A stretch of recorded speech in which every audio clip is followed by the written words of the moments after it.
Hello friend मेरे team new blog में आपका स्वागत है। उम्मीद करते हैं आप लोग अच्छे होंगे, मस्त होंगे, स्वस्थ होंगे। आइए आप लोग को मैया जी का सॉन्ग सुना रहे हैं। अच्छा लगेगा तो कमेंट कीजिएगा, सब्सक्राइब कीजिएगा, शेयर कीजिएगा। और ये गाना बहुत अच्छा है, छोटी छलिया जी का गाया हुआ है, माता जी का भजन है।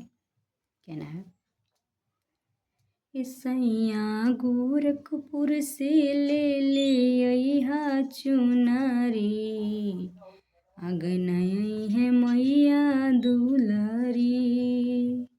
सैया गोरखपुर से ले ले अइहा चुनरी, अगनई है मैया दुलारी।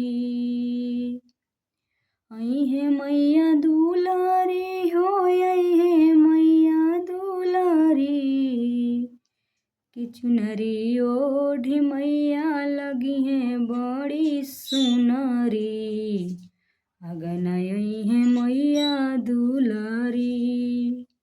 सैया गोरखपुर से ले ली अइहा चुनरी, अगनई है मैया दुलारी। कि 9 दिन ज्योति जरी बूझी नहीं दिया रे, अगनई है मैया दुलारी।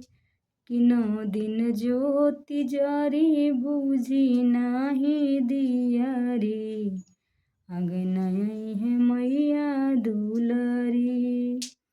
सैया गोरखपुर से ले ले अइहा चुनरी, अगनई है मैया दुलारी।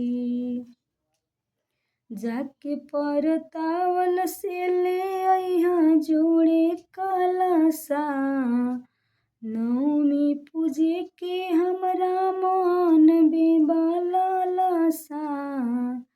जाके परतावल से ले अइहा जोड़े कलसा, नवमी पूजे के हमरा मन में बालसा। सैया कुशीनगर से ले ले अइहा साड़ी पियरी, अगनई है मैया दुलारी। आई है मैया दुलारी हो, आई है मैया दुलारी, कि 9 दिन ज्योति जरी बूझी नहीं दिया रे, अगनई है मैया दुलारी। लइहा महाराजगंज से जोड़े नारियलवा, फरिंदा से ले ले अइहा गरवा के हरवा, कि उनके कृपा से गुजी खुशी अंगना, मैया आई है हमरे घरवा।